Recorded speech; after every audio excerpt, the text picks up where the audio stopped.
Hi, welcome to Actual Spinster. Today I'm going to do my springathon wrap up, and I guess the best place to start is that I did very badly in the sense that I didn't complete the simple challenge, which is to read one non-fiction nature related book. However, I did read a bunch of like fiction for it, mostly like sort of climate fiction, I guess, or like eco-lit, I guess. And I did start reading one non-fiction book, but I didn't finish it. And I didn't really expect to finish it, but I did hope to read a bit more than I ended up reading of it. So yeah, a little bit disappointing, but I overall read some really great stuff, even if they weren't non-fiction. So yeah, apologies to the hosts of Springathon for not really doing what the aim of the readathon is. Obviously, it also goes without saying that of course they didn't do very well with the actual TBR that I put together either, although I did read a couple from that.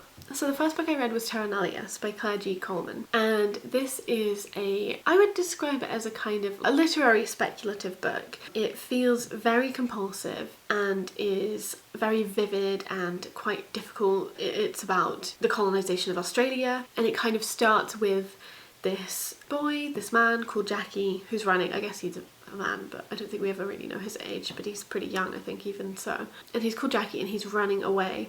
And he is, you know, running away from enslavement, he's running away from mistreatment, he's just running, he's running and running. That's like such a enthralling beginning to a novel, and I think it loses a little bit of that sort of compulsivity as it goes along, but not in really a bad way. I think it's because we get a broader scope of what is going on, not just for Jackie, who's obviously so focused directly on like the path ahead of him and like every step he takes and very important questions of survival. But that, I think, it's a really great way to draw you into this world and this plot, which is extremely intense. There's a lot of violence going on, and we get a perspective of these awful like nuns who are educating native children. It's really a lot, but I would really recommend it for people who are interested in speculative work that really engages with colonization as a sort of cultural practice almost, and what that means about culture. Yeah, I don't know. And I also really enjoyed these kind of glimpses of decolonizing or like anti-colonial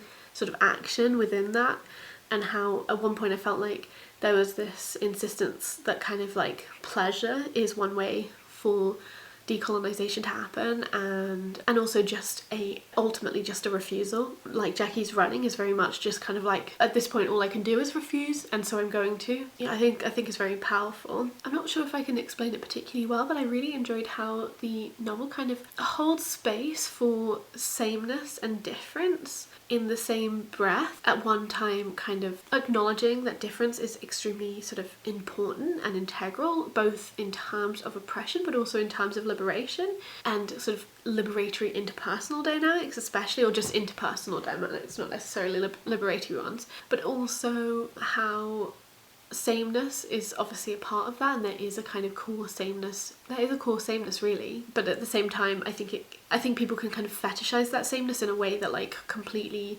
disregards the differences of people's experience, life, approach, like literal bodies, all sorts of things. I thought that the book really did really well with that, and there's some really hateful characters in it. I don't want to like spoil any of it for you, so I'm sort of trying to be vague, but yeah. So anyway, there was that.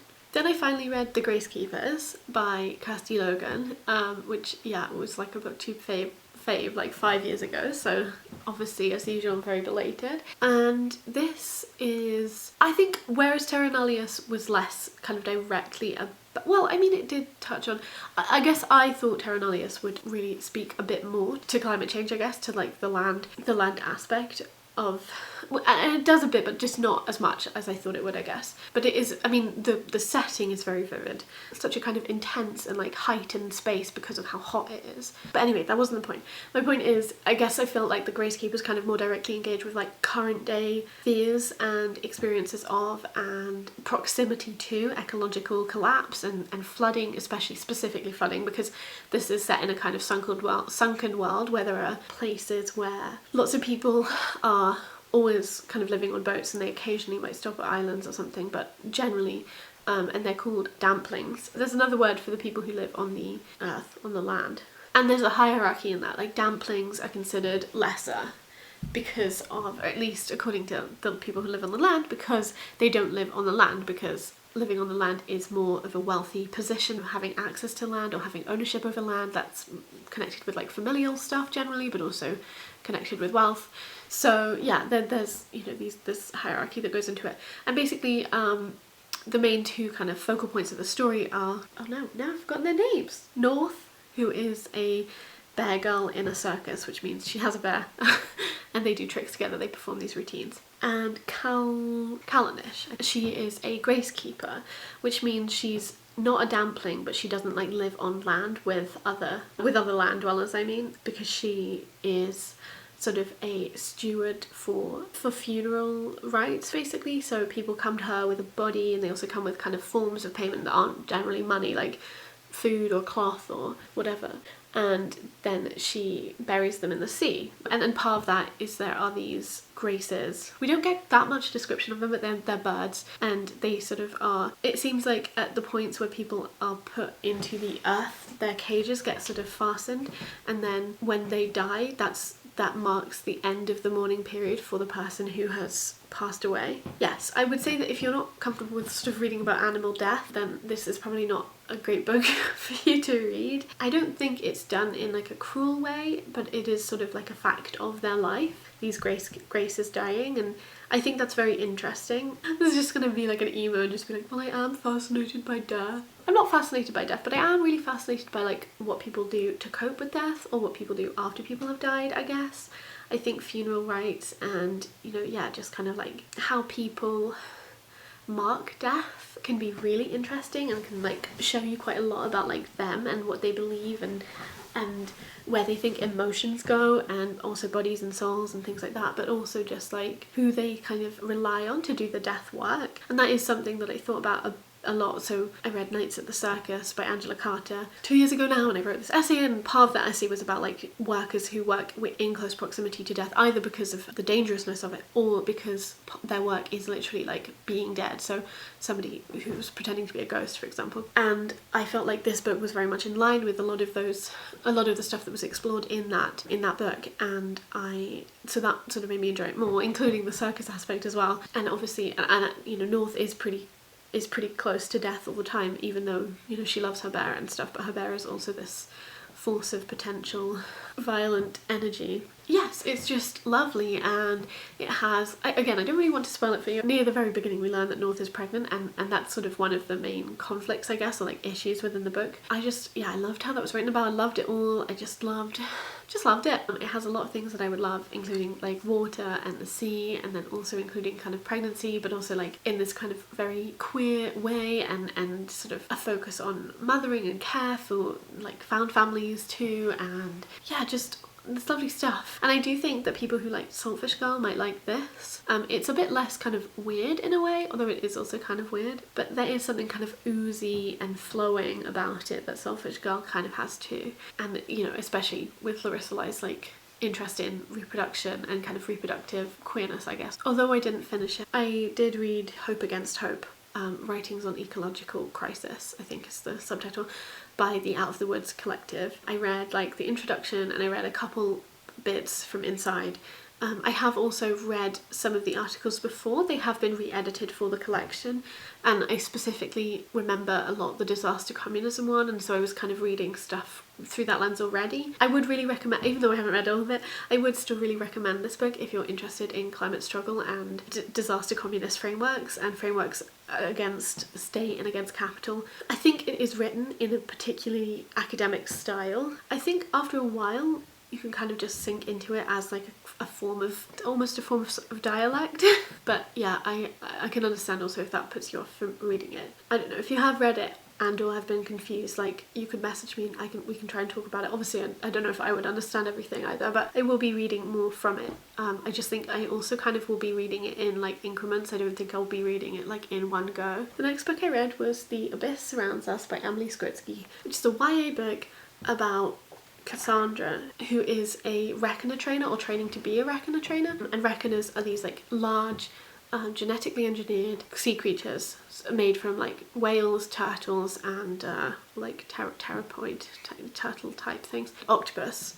and they're, yeah, they're bred to be even larger. They're bred to be like brutal creatures of force. Basically about what happens when she gets like captured by pirates and then forced to train this reckoner pup that these pirates have on board the ship. And it's gay, so I think you can probably imagine what happens.